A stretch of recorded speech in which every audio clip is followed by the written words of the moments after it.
बहुत बहुत स्वागत है दोस्तों आप सभी का आज की इस वीडियो में। आज हम देखेंगे क्लास 12th का जो न्यू सिलेबस आया है 2021 और 22 के सेशन के लिए, और सब्जेक्ट है हमारा हिस्ट्री। वैसे तो आपको ये इंग्लिश में देखने को मिलेगा हर जगह, लेकिन मैंने हैंड रिटन यानी कि अपने हाथों से इसको हिंदी में ट्रांसलेट करके लिखा है नोट्स की तरह, तो वो मैं आपको दिखाने वाला हूँ। हिंदी में भी बताऊँगा और आपको इंग्लिश में भी। और अगर आप इसका PDF डाउनलोड करना चाहते हैं बच्चों, तो उसका लिंक मिल जाएगा आपको डिस्क्रिप्शन बॉक्स में। टेलीग्राम ग्रुप का लिंक मिलेगा, आप वहाँ से जाकर इसे डाउनलोड कर पाएंगे। ठीक है, तो इस वीडियो में हम देखेंगे कि 2021-22 के सेशन के लिए कौन कौन से चैप्टर्स आ रहे हैं, हर चैप्टर से कितने मार्क्स के क्वेश्चन पूछे जाएंगे, क्वेश्चन पेपर का आपका पैटर्न क्या होगा, और लास्ट टॉपिक कि चैप्टर वाइज जो इम्पोर्टेंट टॉपिक्स हैं वो कौन कौन से हैं। ठीक है, तो चलिए स्टार्ट करते हैं। सबसे पहले तो कौन कौन से चैप्टर जो हैं वो आ रहे हैं और कौन कौन से जो इम्पोर्टेंट टॉपिक्स हैं वो वाले। सबसे पहला चैप्टर है आपका ईंटें मनके तथा अस्थियाँ। ठीक है, सबसे पहला आपका हिस्ट्री का चैप्टर है ईंटें मनके तथा अस्थियाँ। तो देखिए इसमें विषय लिखा है, यानी कि इसमें आप प्रारंभिक नगरों की कहानी और हड़प्पाई पुरातत्व, ठीक है, इसके बारे में पढ़ेंगे। तो इसमें प्रारंभिक जो शहरी केंद्र थे वो किस तरह के हुआ करते थे, हड़प्पा सभ्यता की खोज कैसे हुई, एक प्रमुख पुरातात्विक रिपोर्ट क्या थी, ठीक है, हड़प्पा सभ्यता की मुख्य विशेषताएं क्या हैं, ठीक है, इतिहासकारों के द्वारा पुरातात्विक रिपोर्टों का उपयोग कैसे किया जाता था, इसके बारे में आप इसमें पढ़ेंगे।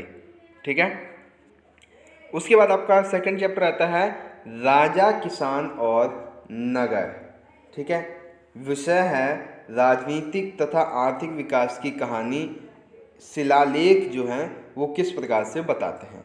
अब इस चैप्टर में आप पढ़ेंगे क्या, मौर्य काल से गुप्त काल तक के राजनीतिक एवं आर्थिक इतिहास के बारे में पढ़ेंगे, इन दोनों की खोज की कहानी के बारे में पढ़ेंगे, शिलालेख व लिपि जो होती है इसके बारे में पढ़ेंगे, अशोक के शिलालेख तथा अशोक के भूमिदान के बारे में पढ़ेंगे, इतिहासकारों के द्वारा शिलालेखों की व्याख्या किस प्रकार से की गई है, इस संबंध में भी आप इस चैप्टर में पढ़ेंगे। तीसरा आपका बच्चों चैप्टर बनता है जो फर्स्ट बुक है आपकी, ठीक है, बंधुत्व, जाति और वर्ग। ठीक है, तीसरा चैप्टर है बंधुत्व, जाति और वर्ग। विषय होगा इसमें आपका सामाजिक इतिहास को रचने के लिए महाभारत का उपयोग। इसमें पढ़ेंगे आप सामाजिक इतिहास की समस्याएं, जाति, वर्ग, रिश्तेदारी, लिंग भेद, महाभारत का संकलन एवं प्रकाशन, महाभारत का इतिहासकारों के द्वारा उपयोग, सामाजिक स्थिति की पुनर्रचना के जो अन्य स्रोत हैं इतिहासकारों के द्वारा जो उपयोग किए गए हैं वो कौन कौन से हैं। ठीक है, फर्स्ट बुक का आपका आखिरी चैप्टर है विचारक, विश्वास और इमारतें। इसमें आपका विषय होगा बौद्ध धर्म का इतिहास और सांची स्तूप। इसमें जो आपके इम्पोर्टेंट टॉपिक्स हैं वो हैं बौद्ध, जैन, वैष्णव तथा शैव धर्म का संक्षिप्त वर्णन, सांची के स्तूप के बारे में, मूर्तियों का अध्ययन करेंगे, अध्ययन के बारे में आप पढ़ेंगे, इतिहास निर्माण के लिए बौद्ध धर्म का उपयोग किस तरह से किया गया है आप इस बारे में भी पढ़ेंगे। तो फर्स्ट बुक थी आपकी भारतीय इतिहास के कुछ विषय भाग 1, इसके चारों चैप्टर आ रहे हैं और कौन कौन से इंपॉर्टेंट टॉपिक्स हैं आपको ये भी पता चला। अब जो आपकी फर्स्ट बुक है इसी से 24 मार्क्स के क्वेश्चन पूछे जाएंगे, जिसमें आपके एक मार्क्स के यानी कि मल्टीपल चॉइस के क्वेश्चन भी होंगे, वन वर्ड क्वेश्चन भी हो सकते हैं, मैचिंग क्वेश्चन भी हो सकते हैं। ठीक है, मल्टीपल चॉइस के तो होंगे ही होंगे, साथ ही साथ 3 मार्क्स के भी क्वेश्चन पूछे जाएंगे और 8 मार्क्स के 2 क्वेश्चन भी इसमें से आपके पूछे जाएंगे। ठीक है, चलिए आगे चलते हैं। आपकी जो सेकंड बुक है उसकी अब हम बात करते हैं। सेकंड बुक में आपके 5 चैप्टर हैं। ठीक है, सबसे पहला चैप्टर है यात्रियों के नज़रिए। विषय होगा आपका मध्यकालीन समाज और यात्रा वृत्तांत। ठीक है, इसमें आप क्या पढ़ेंगे कि Al Biruni, Ibn Battuta, Francois Bernier, Bharat आगमन तथा स्थिति के बारे में इन्होंने क्या क्या लिखा है इसके बारे में, यात्रा वृत्तांतों से हमें क्या पता चलता है तथा इतिहासकार इसका उपयोग कैसे करते हैं इस बारे में भी हम इसमें पढ़ेंगे। चैप्टर 6 है आपका भक्ति सूफी परंपरा। भक्ति सूफी परंपरा विषय होगा आपका धार्मिक इतिहास, भक्ति सूफी परंपरा, सूफी मत के विकास के बारे में, भक्ति आंदोलन विकास के बारे में, मीराबाई के बारे में, संत कबीर तथा गुरु नानक जी के जो विचार हैं इसके बारे में आप पढ़ेंगे। ठीक है। चैप्टर 7 है आपका एक साम्राज्य की राजधानी विजयनगर। ठीक है, चैप्टर 7 है। विषय होगा हम्पी नवीन वास्तुकला। विजयनगर के मंदिर, किले, सिंचाई तथा इमारतों की विशेषताएं, हम्पी खोज की कहानी क्या रही है, जॉन मार्शल का योगदान क्या रहा है और इतिहासकार इसका विश्लेषण किस तरह से करते हैं, इस बारे में आप इसमें पढ़ेंगे। चैप्टर 9 है देखिए यहाँ पे क्या है, एक चीज़ यहाँ पे मैंने गलत कर दी है। जो चैप्टर 8 है उसको मैंने नीचे लिखा है, चैप्टर 9 को ऊपर लिख दिया। तो चैप्टर 8 देखिए पहले। चैप्टर 8 है आपका किसान, जमींदार और राज्य। विषय होगा आपका कृषि संबंध तथा आईन ए अकबरी। ठीक है ना। यहाँ पे देखिए ये मैंने गलत लिखा है, तो इसको सही करके ब्रैकेट में मैंने लिख दिया है आईन ए अकबरी। तो इसमें आप पढ़ेंगे कृषि संरचना कैसी थी, अकबरी का संकलन कैसे हुआ था, अनुवाद कैसे हुआ तथा इतिहासकारों ने इसका उपयोग किस प्रकार से किया था। ठीक है। अब देखिए अगला चैप्टर है चैप्टर 9 राजा और विभिन्न वृत्तांत। ठीक है। तो देखिए विषय रहेगा मुगल दरबार तथा इतिहास की पुनर्रचना। तो इसमें पढ़ेंगे आप मुगल दरबार खोज की कहानी किस तरह से हुई, यानी मुगल जो साम्राज्य था उसकी खोज कैसे हुई, दरबार की खोज कैसे हुई, राजनीतिक तथा आर्थिक विस्तार कैसे हुआ, अकबरनामा, बादशाहनामा के बारे में पढ़ेंगे। इतिहासकारों के लिए जो इतिवृत्त है उसका उपयोग किया गया है, इसके संबंध में भी आप पढ़ेंगे। तो यानी कि सेकंड बुक के जो आपके 5 के 5 चैप्टर हैं ये सेशन 2021-22 के लिए आ रहे हैं। और साथ ही साथ आपकी जो बुक है इस बुक से 25 मार्क्स के क्वेश्चंस पूछे जाएंगे, यानी कि फर्स्ट बुक जो है उससे 24 मार्क्स के देख सकते हैं, सेकंड बुक 25 मार्क्स के, यानी कि कितना हो गया टोटल 49। देन जो नेक्स्ट होगी, अब देखें आपकी जो अगली बुक है ये वाली देख सकते हैं, थर्ड बुक है। थर्ड बुक से बच्चों आपके 26 मार्क्स के जो क्वेश्चंस हैं वो पूछे जाएंगे, 26 मार्क्स के, यानी कि ओवरऑल टोटल हो गए 75। ठीक है। अब देखिए आगे देखते हैं। आपकी जो किताब थर्ड है, बुक थर्ड है, देख सकते हैं चैप्टर 10 है, इसमें उपनिवेशवाद और देहात। विषय रहेगा आपका उपनिवेशवाद तथा ग्रामीण समाज के बारे में रिपोर्टों का अवलोकन, बंगाल और वहाँ के जमींदारों के बारे में, कुदाल और हल की लड़ाई क्या रही थी इसके बारे में, संथालों के बारे में पढ़ेंगे, ईस्ट इंडिया कंपनी तथा राजस्व व्यवस्थाएं जैसे कि बुकानन, दक्कन दंगा, पांचवी रिपोर्ट, हवलदार, इन सभी के बारे में आप इस चैप्टर में पढ़ेंगे। ठीक है। फिर है आगे चैप्टर 11 है विद्रोही और राज। विषय होगा 1857 के प्रतिनिधि एवं व्यापक दृष्टिकोण। तो इसमें पढ़ेंगे आप कि 1857 का विद्रोह शुरू कैसे हुआ था, इसके दौरान क्या क्या हुआ था, इसके परिणाम क्या निकले थे, एकता कैसे स्थापित की गई थी, और भारतीय चित्रों से तथा विदेशी चित्रों से 1857 के विद्रोह के बारे में हमें क्या पता चलता है। ठीक है। चैप्टर नंबर 13 है महात्मा गांधी और राष्ट्रीय आंदोलन। तो इसमें विषय होगा समकालीन दृष्टि में महात्मा गांधी। इसमें पढ़ेंगे 1914 से 1948 तक महात्मा गांधी कौन कौन से आंदोलन चलाए इनके बारे में, महात्मा गांधी की राजनीतिक तथा प्रकृति कैसी थी इसके बारे में, महात्मा गांधी को जानने वाले कौन कौन से स्रोत थे इसके बारे में। अब 1914 से 1918 तक महात्मा गांधी की द्वारा कई आंदोलन चलाए गए थे, जैसे चंपारण खेड़ा सत्याग्रह, ठीक है, नमक सत्याग्रह हो गया, भारत छोड़ो आंदोलन, ये बहुत ज़रूरी है। ठीक है। चैप्टर 12 है औपनिवेशिक शहर, जिसमें पढ़ेंगे उपनिवेशवाद और भारतीय नगरों के बारे में। तो भारत में कस्बों का इतिहास क्या रहा है इसके बारे में पढ़ेंगे, उपनिवेश और शहर कैसे थे इसके बारे में, हिल स्टेशन जैसे कि मद्रास, कलकत्ता, इसके बारे में पढ़ेंगे, बॉम्बे प्लान क्या था इसके बारे में पढ़ेंगे, शहरों की योजना, टाउन हॉल और इनका निर्माण कैसे हुआ था इस बारे में भी आप इसमें पढ़ेंगे। चैप्टर 14 है बच्चों विभाजन को समझना। विभाजन को समझना विषय होगा मौखिक स्रोतों के माध्यम से विभाजन को समझना, सांप्रदायिकता और विभाजन, पंजाब और बंगाल, मौखिक गवाही, विभाजन के क्या कारण थे, ठीक है, इसके दौरान क्या हुआ एवं इसके परिणाम क्या निकले, विभाजन के इतिहास का पुनर्निर्माण कैसे किया जाता है। चैप्टर 15 है, सबसे लास्ट है संविधान का निर्माण। संविधान का निर्माण तथा अवलोकन। इसमें पढ़ेंगे कि विभाजन के पश्चात जो नया राष्ट्र बना भारत, इसके संबंध में आप पढ़ेंगे विभाजन कैसे हुआ था, संविधान सभा का निर्माण किस तरह से हुआ, तथा जो एक बहुत बड़ा टॉपिक होता है संविधान सभा में कि विभिन्न मुद्दों पर हुई बहसों का संपूर्ण अध्ययन आप पढ़ेंगे, जैसे भाषा के लिए, ठीक है, राज्यों की अधिक ताकत के लिए, और भी बहुत सारी बातें हैं जिसके ऊपर आप इसमें जो बहसें हुई थी उसके बारे में आप पढ़ेंगे। ठीक है, तो जो आपकी थर्ड बुक है इससे 26 मार्क्स का पूछा जाएगा, यानी कि ओवरऑल आपके 27 मार्क्स के जो बुक्स हैं उनसे पूछा जाएगा। ठीक है, तो फर्स्ट बुक यहाँ पे देख सकते हैं, मैंने आपको सभी दिखा दिया है, समझा भी दिया अच्छे से आपको क्या क्या पढ़ना है।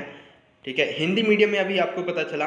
अब देखिए यहाँ पे इंग्लिश मीडियम में क्या है, देख सकते हैं यहाँ पे लिखा हुआ है जो आपकी फर्स्ट बुक है। ठीक है, एक सेकेंड, हाँ देखिए यहाँ पे जो आपकी फर्स्ट बुक है देख सकते हैं कि 4 चैप्टर जो है इससे 24 मार्क्स के क्वेश्चन पूछे जा रहे हैं, जिसमें इससे यूनिट 1 सेकेंड मतलब 1 सेकेंड थर्ड एंड फोर्थ। उसके बाद जो आपकी सेकेंड बुक है इससे पूछे जा रहे हैं 5 चैप्टर हैं, इसमें आपके 5 चैप्टर से 25 मार्क्स के, यूनिट 5, 6, 7, 8 एंड 9। देन आपकी जो यूनिट 10 है, यूनिट का मतलब है यहाँ पे चैप्टर। ठीक है, यूनिट 10, 11, 12, 13, 14, 15 इससे 26 मार्क्स के। और उसके बाद आपका जो 5 मार्क्स का बचता है वो आता है आपका मैप वर्क, यानी कि 75 + 5 कितना हो गया 80 का तो हो गया आपका क्वेश्चन पेपर। देन आपका जो प्रोजेक्ट वर्क होगा ये होता है आपका 20 मार्क्स का, प्रोजेक्ट वर्क होता है आपका 20 मार्क्स का, यानी कि टोटल ओवरऑल हो गए 100 मार्क्स। अब यहाँ पे अगर आप इंग्लिश मीडियम के छात्र हैं बच्चों, तो आप इसे इंग्लिश मीडियम में जो यहाँ पे दिया हुआ है इसे पढ़ सकते हैं। ठीक है, इंग्लिश मीडियम में तो आपको डाउनलोड करने के लिए CBSE की साइट पे भी मिल जाएगा, लेकिन अगर आपको इसे हिंदी मीडियम में डाउनलोड करना है तो आप मेरे टेलीग्राम ग्रुप में ज्वाइन हो जाइए, वहीं पर आपको ये PDF मिल जाएगी, लेकिन बशर्ते आपको टेलीग्राम ग्रुप में ज्वाइन होना पड़ेगा। ठीक है, अब देखिए आगे, अब इसमें 1-2 चीज़ें और बचती हैं जो हमने छोड़ दी थी अभी। देखिए अब यहाँ पे है क्वेश्चन पेपर का पैटर्न। ठीक है ना, क्या देखेंगे अब हम क्वेश्चन पेपर का पैटर्न 2021-22। तो देखिए अभी तक CBSE ने कोई ऐसा सैंपल पेपर वगैरह तो जारी नहीं किया है, लेकिन जो आपका सिलेबस आया है उसके अकॉर्डिंग जो क्वेश्चन होंगे उसमें सबसे पहला टाइप होगा 1 मार्क्स क्वेश्चन। कौन कौन से 1 मार्क्स के क्वेश्चन, जिसमें आपके ज़्यादातर जो है वो MCQ क्वेश्चन होंगे, 10 से 12 तक आपके MCQ क्वेश्चन होंगे, फिलिंग ब्लैंक्स भी हो सकते हैं, रिक्त स्थान वाले क्वेश्चन हो सकते हैं, 1 वर्ड क्वेश्चन यानी कि एक ही शब्द में आपको आंसर लिखना होगा, कोई डेट पूछ लेगा, किसी का नाम पूछ लेगा, ऐसे भी क्वेश्चन पूछे जाएंगे।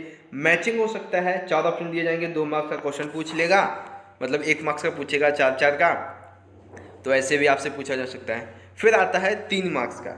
अब 3 मार्क्स में बच्चों आपके पैसेजेस यानी कि जो स्रोत आधारित प्रश्न होते हैं वो आपसे पूछे जा सकते हैं, और आपके जो नॉर्मल क्वेश्चंस होते हैं वो भी पूछे जा सकते हैं। 8 मार्क्स की बात करें तो इसमें आपके जो लॉन्ग क्वेश्चन होते हैं जो हर किताब से 2-2 पूछे जाते हैं, जिसमें से एक करना होता है, वो आपसे पूछे जाएंगे। ठीक है, तो क्वेश्चन पेपर का पैटर्न कैसा होगा, आई होप आपको क्लियर हो गया। क्या क्लियर हुआ होगा कि 1 मार्क्स के क्वेश्चन आएंगे, MCQ भी आ सकते हैं, फिलिंग ब्लैंक्स भी आ सकते हैं, 1 वर्ड क्वेश्चन आंसर भी आ सकते हैं, मैचिंग भी आ सकती है, और 3 मार्क्स के क्वेश्चन भी आ सकते हैं, और पैसेज क्वेश्चन भी आ सकते हैं, आ सकते नहीं है बल्कि ये आएंगे ही, और 8 मार्क्स के क्वेश्चन तो लॉन्ग क्वेश्चन तो आते ही आते हैं। ठीक है, देन आपका बच्चों आता है प्रोजेक्ट वर्क। तो प्रोजेक्ट वर्क में क्या होता है कि आपसे फाइल बनवाई जाती है, आपका वाइवा लिया जाता है, पूरे सिलेबस में से कोई एक टॉपिक दे दिया जाता है, उसी टॉपिक पे आपको एक फाइल बनानी होती है, और इसी टॉपिक से आपका वाइवा लिया जाता है। अब देखिए यहाँ पे कि प्रोजेक्ट के बारे में 2 मार्क्स मिलेंगे आपको, डाटा मैप वर्क इसके 3 मार्क्स हैं, विजुअल ओवरऑल प्रेजेंटेशन 5 मार्क्स का है, एनालिसिस एक्सप्लेनेशन एंड इंटरप्शन ये आपका है 5 मार्क्स का, और 1 मार्क्स का ये है, और 4 मार्क्स का आपका वाइवा है, यानी कि ओवरऑल आपकी फाइल और आपका जो वाइवा है वो टोटल 20 मार्क्स का है। यानी कि आप अगर बोर्ड में एग्ज़ाम देने जाते हैं तो ये आपका प्लस पॉइंट है कि आप जो आपका असेसमेंट है, जो प्रोजेक्ट वर्क है, इसमें आप 20 मार्क्स ले लिए तो आपकी परसेंटेज काफ़ी अच्छी बन जाएगी। अब यहाँ पे कुछ जो टॉपिक्स हैं वो दिए गए हैं, किस किस टॉपिक्स पे आप जो है अपनी फाइल बना सकते हैं या टीचर आपको रिकमेंड कर सकते हैं। ठीक है, जैसे महात्मा गांधी जी के ऊपर आप बना सकते हैं, ठीक है, बुद्धिस्ट के ऊपर बना सकते हैं, और भी बहुत सारी चीज़ें हैं। डिवाइन एस्ट्रोल और गुरु नानक देव के बारे में आप बना सकते हैं, बॉम्बे प्लान के बारे में आप बना सकते हैं, बहुत सारी चीज़ें आप यहाँ पे देख सकते हैं। ठीक है, तो ये तो हो गया आपका प्रोजेक्ट वर्क के बारे में। देन आपका जो क्वेश्चन पेपर का पैटर्न है वो तो मैंने आपको बता ही दिया है। ठीक है, तो अब यहाँ पे देखिए ये आपका जो सिलेबस है उसमें दिया गया था कि रिमेंबरिंग अंडरस्टैंडिंग बेस्ड जो क्वेश्चन है वो टोटल 40 मार्क्स के आएंगे, यानी कि 50 मार्क्स के रिमेंबरिंग एंड अंडरस्टैंडिंग आएंगे। अप्लाइंग यानी कि जिसमें आपको थोड़ा सा लिखना पड़ेगा 15 मार्क्स के आएंगे, यानी कि 18.75 मार्क्स, 70% मार्क्स नहीं, सॉरी, परसेंट। देन आपका जो थर्ड है high over thinking skill. High over thinking skill यानी कि जो थोड़े कठिन होते हैं, एनालिसिस इसमें करना होता है, क्लासीफाई करना होता है, सॉल्व करना होता है, कंपेयर करना होता है, और एवेल्यूशन बेस्ड, ये 20 मार्क्स के आएंगे, जो कि काफ़ी होशियार बच्चे कर सकते हैं। ऐसा नहीं आप नहीं कर सकते, बस आप पढ़िए तो आप भी कर लेंगे। मतलब ये थोड़े कठिन होते हैं जिसमें आपको बहुत ज़्यादा लिखना पड़ता है और साथ ही साथ कंपेयर भी करना पड़ जाता है, लिख और सॉल्व भी करना होता है, मतलब कि एनालिसिस भी करना पड़ जाता है, तो ये 25 मार्क्स का आता है। देन आपका जो मैप स्किल है ये 5 मार्क्स की आती है। तो ओवरऑल क्वेश्चन पेपर का पैटर्न 80 मार्क्स का और परसेंटेज 100 मार्क्स। ठीक है, अब यहाँ पे देखिए लिस्ट ऑफ मैप्स, यानी कि हर चैप्टर से कौन कौन सा मैप जो है वो पूछा जाएगा वो भी यहाँ पे बच्चों बता रखा है। ठीक है, पेज 1 से पेज 30 से पेज 33, 43, 95, 174, बुक 1, बुक 2, 174, 2147, 214, 297, 305, तो ये सब भी यहाँ पे बता रखा है कि मैप जो है वो किस कौन कौन से पूछे जाएंगे। जैसे हड़प्पा सभ्यता से हड़प्पन, बनावली, कालीबंगन, बालाकोट, राखीगढ़ी, धौलावीरा, ये सभी पूछा जाएगा। मोहनजोदारो एंड सिटीज़, ये यहाँ से देखिए विजय क्या नाम है, वज्जी, मगध, कोशाला, कुरु, पंचाली, ये सभी यहाँ से पूछा गया है। ठीक है, तो ये लिस्ट ऑफ मैप्स थी। तो इस तरह से बच्चों हमारी आज की ये वीडियो यहाँ पे ख़त्म होती है, और मैं आशा करता हूँ बच्चों आपको आज की ये वीडियो पसंद आई होगी। अगर आपको ये वीडियो अच्छी लगी हो तो इस वीडियो को ज़्यादा से ज़्यादा अपने सभी दोस्तों के साथ ज़रूर शेयर कीजिएगा। हम मिलेंगे अगली वीडियो में किसी नए सब्जेक्ट की सिलेबस की वीडियो के साथ। तब तक के लिए बच्चों आप पढ़ते रहिए, अपना ख्याल रखिए। धन्यवाद। जय हिंद, वंदे मातरम।